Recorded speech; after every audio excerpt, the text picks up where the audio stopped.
The 921st edition of the MMA Gambling Podcast on the Sports Gambling Podcast Network is brought to you by Underdog. Underdog is hooking up new customers. Play just $5 and get $50 in bonus funds when you sign up with promo code MMA SGPN.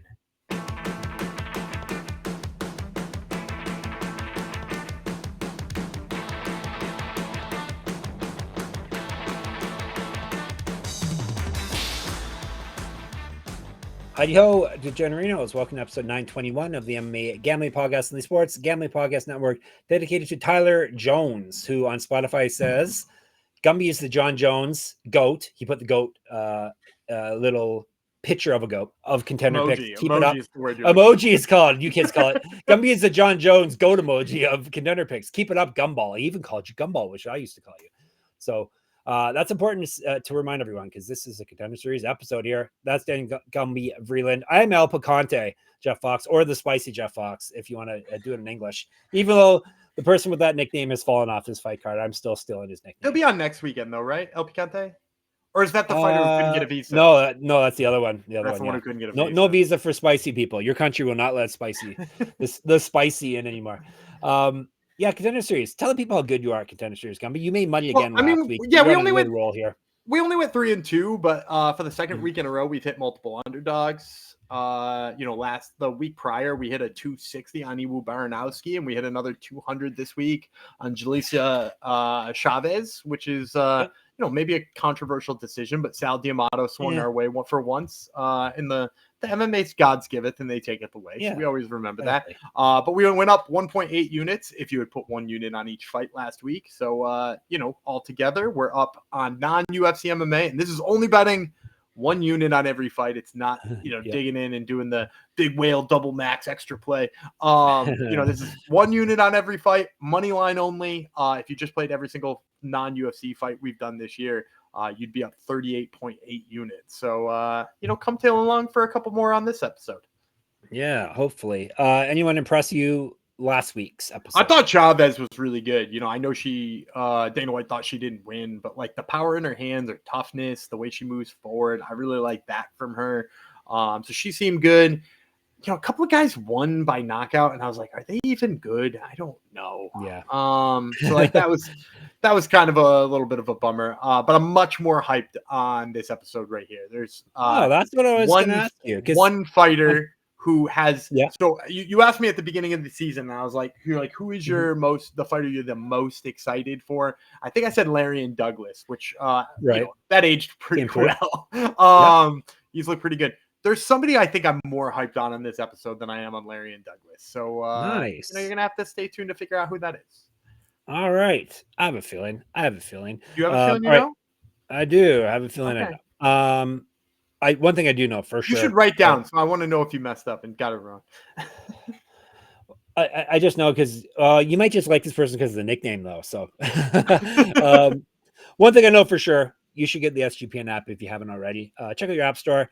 Get our app. It's easy access to all of our free picks and props and all of our shows and all of the other good stuff that we have on this here network. So SGPN in your app store. All right. The usual spiel. Contender Series Tuesday coming up. That will be the 30th. 8 p.m. start time. ESPN Plus. 5 fights. We were going to get 6. Now we're down to 5. And we're Tapology as of this recording. Earl, they don't know the order. Gumby knows the order, though. We're starting off with flyweights, excuse me, because little guys have to start off. If there's no women on the card, then they stick the little guys. Rashid Vagabov, he is from Russia. Paulo da Silva, he is from Brazil. 3 5-minute rounds. Tell you about da Silva first. PH is a nickname. 11-1, 9 submissions. He's been knocked out once. He's won 11 straight fights. He's not lost since his pro debut, February 2021. Multiple regional championships on his mantle. Correct. Get a shirt, get a merch, sportsgamblingpockets.com/store. 1-0 LFA, 4 inches taller than Vagabov. Vagabov is 13-2, 4 knockouts, 4 submissions. He's been submitted once. He's won 5 straight fights, 4 straight via submission. He's not lost since August 2021. Used to fight at featherweight, so he's jumped up 2 weight classes there. All right, let her rip. I'm going to say Vagabov, like -250, maybe even -275. The big piece for this on me is if you watch Paulo Henrique, he's got pretty much 2 big issues in terms of what I see in terms of the ways he could lose a fight. The big one is that when he throws stuff, he does not protect his face. He's right there. He's right there to be countered. And it's not really cost him so much in the past because, he's got good pace, he's got good pressure, and basically scares people off. But there's no scaring Vagabov off. This guy is so fast on the feet. He has got his head kick is insanely fast. Like his kicks, they just come with no windup whatsoever. And they've got big power on him. He's excellent there. He's also got good pressure in his own right. The other thing I don't like about Paulo Henrique, you watch his fight with Hugo Paiva in LFA. In that fight, he had a lot of trouble with the wrestling. And I don't really see Vagabov wanting to go there, especially being that like we've seen a lot of guys recently on Contender Series be like, I'm just going to throw hands, even if I'm a grab, because like that's work. But like he does have a really nice double leg at any point in time if he wants it. Like, Paulo Henrique's having success on the feet or is hitting him with pressure or whatever it might be. The way he gets, the quickness of which he gets down to a double, and how he locks the hands, turns the corner, all of that kind of stuff. It's too good from Vagabov. I just see him as being the worst possible matchup for a guy who sometimes gets overly aggressive and doesn't protect his face. Head kicks are right there, and who has had notoriously trouble with wrestling. So yeah, I'm gonna take Rashid Vagabov. Vagabov. I think just most likely this is one-way traffic. All right. Lock it in. No odds, obviously, people, because they're cowards this year. Or cowards. They want to wait and hear what it's you, Gumby. It's got to be you. They're not waiting for Yanni to tell them who to pick. It's definitely you. All right. We are going to featherweight now. Kurtis Campbell from jolly old England. Demba Seck, Seck, not Sack. He's from Senegal. 3 5-minute rounds at featherweight. We'll tell you about Seck first. He is Black Tiger. He's fighting the Pink Panther. So there you go. The nicknames, they match. Black Tiger is 10-2, 4 knockouts, 4 submissions. He's never been finished in a fight. He's won 7 straight fights. TKO win in his last bout. He's an inch taller than Campbell. The Pink Panther is 7-0, 4 knockouts, 1 submission, 2 straight finish wins for him. Not finished fighters. He's finished 2 straight people. A regional champion, 8 years younger than Seck.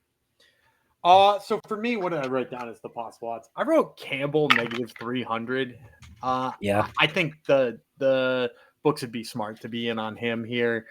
It wouldn't surprise me if it was lower just because the records are, they're not that dissimilar, right? No. But, first of all, I think the UFC is going to love Kurtis Campbell. This dude's a big personality. He's like a real weird guy.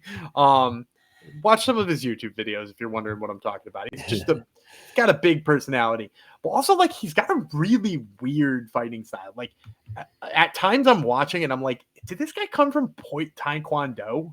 Like he's just kind of got that like hands really far away from his face, real weird leg movements, real weird footwork, and then like he'll jump and throw stuff, and you'll be like, okay, well that's some like weird ass Taekwondo, but then he like really does a good job of sitting into things and like laying people out. Like his power is kind of sneaky. So it's like at times it looks like he's trying to be like Shauna Bannon, and then like at other times, oh no, but then at other times he's dropping absolute bombs and sleeping feathers. So like it's like really awkward and hard to get your head around. And then on top of that, as if he wasn't like enough of a riddle, like he's like a pretty damn good technical wrestler. Now, and that's the difference between Demba Seck and Campbell for me, is that like both guys seem to want to get their wrestling going at times, or they want knees in the clinch. Those tend to be 2 things that they work for. Demba Seck is like, I shoot from way too far away. I've seen a couple of takedowns where he like literally just like throws his like terrible opponent that he's facing. And look, that worked in the past. It's not going to work against Kurtis Campbell. So he's like a guy who shot from too far away and muscled things and still kind of got in his way. Whereas Campbell is like much more technical when it comes to getting in on the hips, to putting a guy against the cage, to pulling his feet away in the way that you're supposed to. Whereas Seck is just like, it's like all power. And then from the striking perspective, like I said before, like Seck likes to get in the clinch and throw knees. I think Campbell's a touch better there. And then from range, I just think the weirdness of the way that Campbell throws and stays around the outside and is light on his feet. And like I said, he oscillates between being a point fighter and a power fighter. And he does so like almost without warning. I think all of that is a nightmare for Demba Seck. So I'm going to go with Kurtis Campbell. I think he's probably a big favorite here. All right. Lock it in. All right. let me tell you. Oh, did you see the big news that came down the other a couple of days ago? PFL is revolutionizing the game again, Gumby. Yeah. You're gonna have one champion for every weight class. What do you But think did you of see that? the rest Crazy, of eh? it? Did you see the rest of that announcement though? Because the rest of that so announcement was what like, we got one champion in every division, but also Francis Ngannou, that title he won, that's real too. We could maybe use that in the future, but we don't know yet. And it's like, He's never so gonna fight for us again. Well, and they're like, we have to figure out what he's doing, but they were also like, that was a one-off that we might use again. And so I'm like, so you don't have one title, you have two titles. This is an announcement about having one title in which you made an excuse for why you have two titles. And like, instead you're going to do it again. I love them. We're making all our viewers mad because you YouTube people, you love your PFL. But anyhow. I like PFL too. It's very fun to make picks on. It's been great for us this year in terms of viewers, in terms of winning picks. It's just run by an idiot. There you go. That's all. No big deal. It's like the Phoenix Suns, my beloved Phoenix Suns. All right, before we get to more winning Contender Series picks, let me tell you about MyBookie. We're brought to you by mybookie.ag. MyBookie is your place betting in football and everything else. Their prop builder is second to none. Their motto is bet on anything, anywhere, anytime. Easy deposit and lightning fast payouts using crypto. They will have the Contender Series lines there probably as soon as they hear what Gumby likes on this card. So head to mybookie.ag, use our promo code MMASGPN for 100% bet back bonus up to $500 for new customers. So that's mybookie.ag, promo code MMASGPN. And Novig, we're also brought to you by Novig. That's Novig, all one word. Novig is America's #1 sports prediction market. Since Novig is an exchange, you know you're getting some of the best prices in the market. Novig is available in 35 plus states. Download the Novig app and get $50 when you spend $5 if you use our promo code SGPN. Get in on the action with Novig promo code SGPN.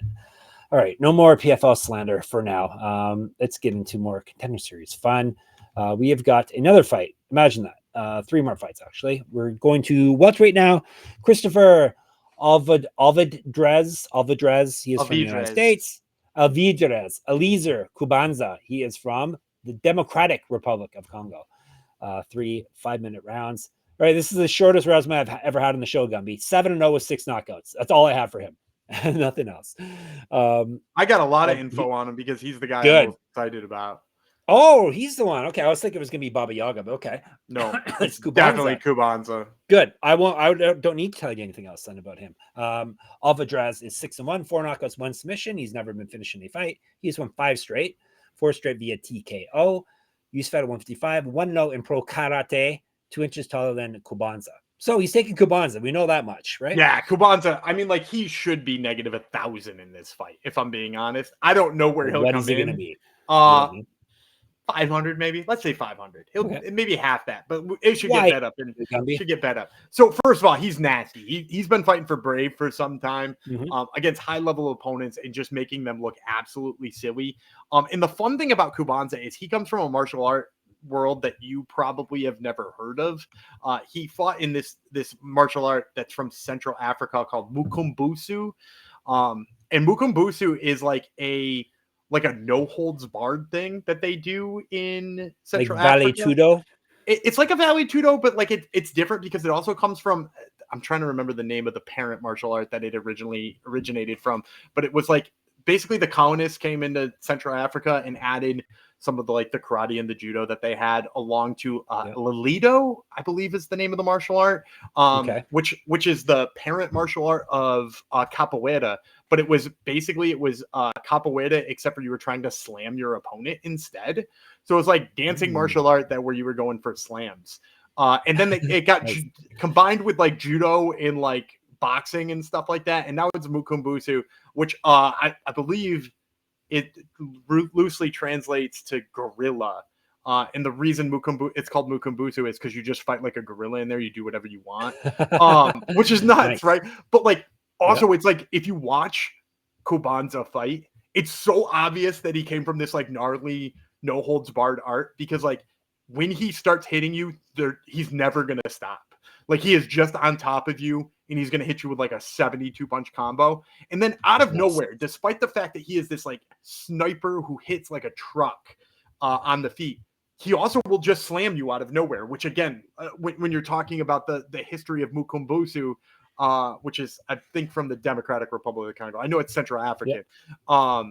It's from the Vagabov people, if I'm not mistaken, too. Whoa, look at you, hot shot. Look at me knowing my stuff. But like, yeah, like knowing that it came from a martial art that like had a bunch of slams in it, it's like not surprising that he's also like nasty at takedowns too. So like they're unconventional takedowns. They're not the type of slams you would typically see, but like he surprises the hell out of all these fighters. And I watched him fight in Brave, like these Russian guys who come over with this like high level of like, you know, Dagestani takedowns or Chechnyan takedowns. And like, he's beaten the hell out of all of them, and not just on the feet. Like he's taken them down too. And here he is fighting Alvidrez, who, like, God bless him. I almost didn't do research on him before because I was just like, there ain't no way he's beating Kubanza. Well, you thought he was Canadian or something? We went to go break down Kubanza on Brave. I don't know if you remember this. There was a Brave episode maybe 2 months ago. Yeah, I remember this guy. He was supposed to be in the co-main event, and I was like, Kubanza, I'm so jacked up on. The UFC just needs to sign him. Don't even put him on Contender Series. And then he had to pull out because he couldn't get a visa to go to whatever country they were fighting in. It could have been, you know, I have no idea. It was one of those European countries, and he couldn't get to it. But anyway, I did do the research on Alvidrez, so I'll just rattle this off. A lot of front kicks, trying to keep range. Most of them are naked. You know, nothing behind him. He throws them and hopes you don't return. You know, he's got a good stance. He keeps his hands up, but he doesn't seem to have like a really good sense of range. And against the guy who's got as good of a sense of range as Kubanza does, like if this lasts 2 minutes, I'll be pretty surprised. So give me Eliezer Kubanza. All right, there you go. Gumby is very hyped in this gentleman. So this dude rules. Hopefully, everyone is flying to YouTube to look up clips of this guy now for sure. No, clips of Kubanza or Mukumbusu. Yeah, that as well. All right, we have got. Do we need to do the next fight? We know who you're going to pick. We have Louis Jourdain. He's from Canada. There you go. Do you know the other reason I'm going to pick against him? Oh, you are picking him. Magno Diaz, who's wearing nerdy fake glasses with tape in the middle of it. So there's your other reason right there. He is from Brazil. Yeah, this is the guy who's getting jinxed by his teammates, Mr. Diaz, or is it Diaz? I think it's Diaz. He is the violence. 6-1, 2 knockouts, 4 submissions. He's been submitted once. Yanni's going to say take the over on this one, right? He's won 3 straight, all via finish. He's not lost since October 2021. He's fed at 125 and 145. Mr. Jourdain, little brother, I'm assuming, of Charles. A brother. Yeah, Charles' little brother. Yeah. Mad Prince is 8-3, 4 knockouts, 1 submission. He's been submitted twice. 3 straight wins for him. 4 of 5 have come via win as well. 3 straight wins via TKO. Has not lost since January 2021. He's fed at flyweight, 3-1 as a pro boxer, 0-1 as a pro kickboxer, 3 inches taller than Diaz. You have the cover of the Fighting Nerds as your reason why you're fading the Canadian guy. I'm gonna say pick 'em odds here because Jourdain is a Jourdain, and you know that seems to try gonna hold some weight. That is good. I also think people are gonna start fading the Fighting Nerds, assuming that they all suck and forget the fact that every single one of those guys. Do that. Well, and every single one of those guys who just lost, right? And all 4 of them who just lost, right? The guys that we're talking about. They all won 6 fights to get to that fight they lost. Yeah, right? exactly. Like, Diaz isn't at that point yet. Yeah. It's like, you know, if you want your criticism of the Fighting Nerds to be like they can't win the big one, like I don't think you're right about that. Like I think they just had bad matchups or bad days or whatever. One of them got caught with an insane spinning elbow. But like B, this is not the big one yet. So like, you know, even if that's your criticism, that's irrelevant. But I do think it plays into the odds because I think people are on that track. And so I think this will come down to even. And for me, it's Magno Diaz. And the reason why is if you watch Jourdain, like probably the more technical fighter in this fight, he switches stances a lot. You know, not a bad bit of power. But if you watch his last fight, he was defending the champ of Samurai MMA in Canada. Is that the promotion up there? Yeah, that's in Quebec, I think. Yes, Samurai. So he was he was defending that belt, and he just got like pinned against the cage like kind of a lot, and he didn't really get taken down, but he was there for a really long time, and it sort of just makes you question like, is he good enough at digging the underhooks and getting out of these bad positions and stuff like that? And Magno Diaz has used a lot of wrestling in his past, now granted against a much lower level of competition. Also, didn't Jourdain used to be a flyweight? I'm almost Yes, positive he was. he used Yep. to be a flyweight. Yeah, Yep. and because he was going to fight TJ Laramie's little brother too at flyweight at one point in time, if I'm not mistaken. Yeah, that's right. We broke it down, I think. Yeah, and then it got canceled on Fight Night. I think that was in our rare United MMA fight episode. Yes, it was. Yes. But yeah, so like he's a little bit undersized, so he's having a little bit of trouble getting tough bantamweights who wrestle off of him. And then like when you look at most of the groundwork of Louis Jourdain, like because he's been taken down and put on his back before, you know, he doesn't do the fundamental get up on his takedown. It's a lot of like looking for elevators and butterfly sweeps. And like he actually in his last fight, he swept the guy and wound up with a TKO on top. But just like, is that gonna happen against a guy with like good Brazilian jiu-jitsu? Probably not, right? Like that's something that's worked so far for him in the fights he's gotten, but I don't know that it works here. And then the other thing I like about Magno Diaz is that like he is going to go for the takedowns up against the cage, but even if he doesn't get them, the way he corners people against the fence and just like won't let you off the hook, I mean, it's probably as good as you're going to get on Contender Series at times. Like he just does a really good job of forcing you to stay there and to fight in a phone booth where he wants you. So, and I think if he does that with Jourdain, I think he lands the bigger shots because Jourdain, again, better technical striker, but maybe not like packing the punch that Magno Diaz does. So I'm going to take Diaz. I think probably a pick 'em. Okay. Questions. Does Jourdain fight like his brother? I don't think so. I mean, like, I think his brother goes for it more. Is I think the difference is that like his brother's not scared of anything, right? And he's kind of gone out in a shield a few times. I kind of think Louis Jourdain his record is probably better because he does it, but it's also why I trust him less in this situation. And what Diaz? What other fighting nerd that we know does Diaz fight the closest to? Is there a guy that is comparable? A teammate that's comparable? I would say like either a mildly less aggressive Mauricio Huffy. It would be maybe my instinct because he's not nuts like Mauricio Huffy, but he does get in your face like Huffy does, and like you know, Huffy can wrestle a little bit. We've seen, and obviously not in the last fight, not against Benoit Saint-Denis, but like he's wrestled a little bit here and there if you watch his regional stuff. So like, you know, maybe a little bit like that. Okay, no more questions, Your Honor. All right, we are. Let's go to an ad read, and then let's go to our main event. Underdog Fantasy. It's a great place to play Pick'em, where you can win up to 500 times your entry. Simply pick higher or lower on your favorite players' stats. It's also available for a ton of sports. Gumby always likes to give you a play. He's a know-it-all. Yeah, we're gonna stick with baseball. Baseball's almost over, so I'm trying to milk it for all it's worth. Sunday. We're on Thursday right now. So I'm gonna take Shota Imanaga's strikeouts against the Mets. I know him. The Mets are doing their best to try to implode and miss the playoffs right now. So I want to give them every chance to do exactly that with Shota Imanaga striking about a dozen times. So give me the higher than on Shota Imanaga's strikeouts. Had him on my fantasy team. Didn't help me. I ended up in the consolation bracket. I'm in my finals. I'm in my finals right now. Of course you do. Of course you do. Gumby's a winner. Underdog's got a brand new offer for new customers. Play just $5 and get $50 in bonus funds when you sign up with our code, only our code MMASGPN. And Rhythm, RITHMM. Rhythm is off to a great start in college football and the NFL. Rhythm has introduced a leaderboard with weekly cash prizes just for tracking your bets in the app. Track 5 bets of the same type from any model you build, and you can win $1,000. Gumby, usually it's football I ask you for here, but we'll leave it up to you. Yeah, I've been taking teams covering the spread lately, but I'm going to take instead the teams getting the points in this one. I'll take the Colts getting the points against the Rams. They are in Los Angeles, but in the same token, Danny Dimes has looked pretty damn good. And even if they don't win, I think they can keep it within a field goal. So give me the Colts with the points. All right. See if Rhythm agrees with Gumby. If you use our promo code SGPN25, when you download the Rhythm app, you can get 25% off your first month. So download Rhythm, RITHMM. Use our promo code SGPN25, and you'll be set. On Sunday when we were recording the Tuesday episode, I gave out James Conner's rushing yards just in time for his leg to explode. You jinxed him. It was the old Top Turtle curse leaking over to our show. Hopefully we don't end up getting cursed as well. Not good, especially when you're gambling. You don't want to have curses on you. All right, we are going to, I guess, the main event as of now, at least. Vitor, excuse me. He's Brazilian, so he's a Vitor. Vitor Costa from Brazil. Damian Pinas. Is that how you say it?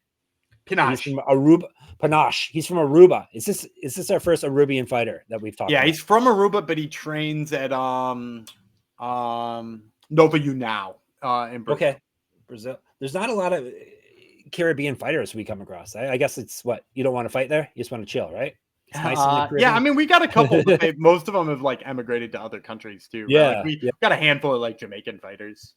Like our friend the dancer is from a Caribbean country as well. Dominican Republic. Yeah. He's in a fight he's gonna lose finally. He sure is. I'm pretty pumped about it.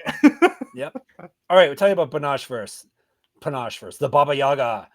He's 7-1, 6 knockouts, 1 submission. He's never been finished in a fight. I thought Baba Yaga was more like a European thing. I didn't know that they knew about that in Aruba as well. But anyhow, I think it is a European myth that was brought to like the islands, and we could talk about colonialization if you want. Again, we were just talking about it. You were talking about it earlier with Kubanza and their martial arts stuff. Mukumbusu. Mukumbuso, right? There you go.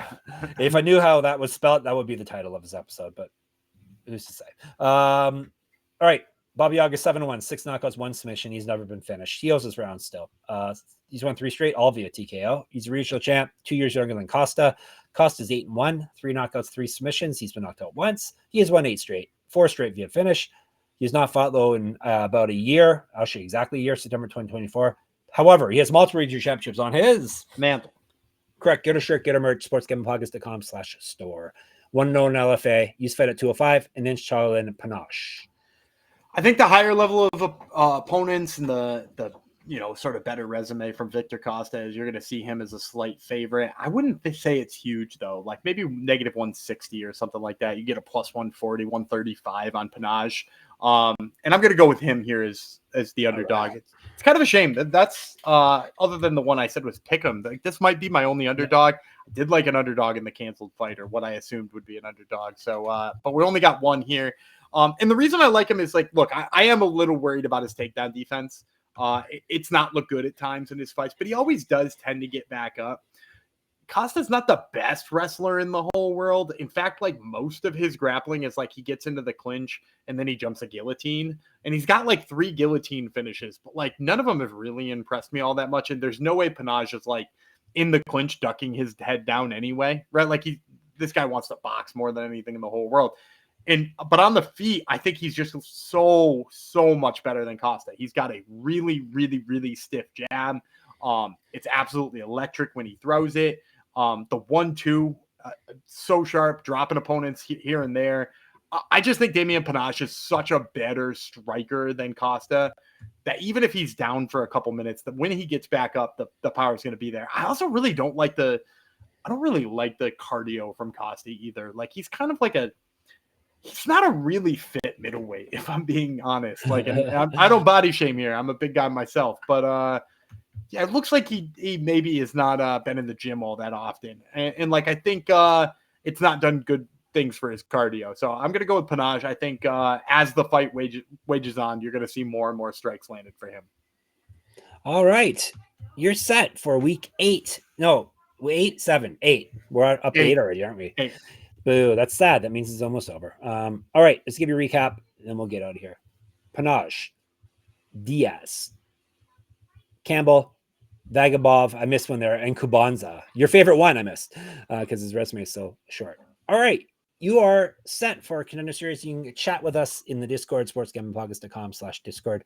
Hit us up in the comments on YouTube. Make sure you subscribe, please and thanks. That would be MMA Gambling Podcast on YouTube. On Twitter, SGPN MMA. He's at Gummy Vreeland. I'm at Jeff Fox Writer, at Jeff Fox Writer on Instagram as well. Check out my Substack. You can enter my free UFC Pick'em contests at moneymma.substack.com. Plus, I have lots of articles up there as well. Gummy has a podcast called Top Turtle MMA Podcast. Tell the people who is on the most recent episode. Yeah, we got a pair of guys fighting in Perth this weekend. We got Colby Thickness and we got Jonathan McAuliffe. All right, so check it out. That would be Top Turtle. And of course, we're at sportsgamblingpodcast.com, sportsgamblingpodcast.com/store, sportsgamblingpodcast.com/Patreon. When we coming back? We're coming back on Sunday. We got another busy week coming up, I think, right? There's always there's good stuff on there. We'll make sure we hit it all. Right. Go ahead. Yeah, and in the meantime, I'm David Gumby Vreeland. He's the Baba Yaga, Jeff Fox, and we see you Sunday.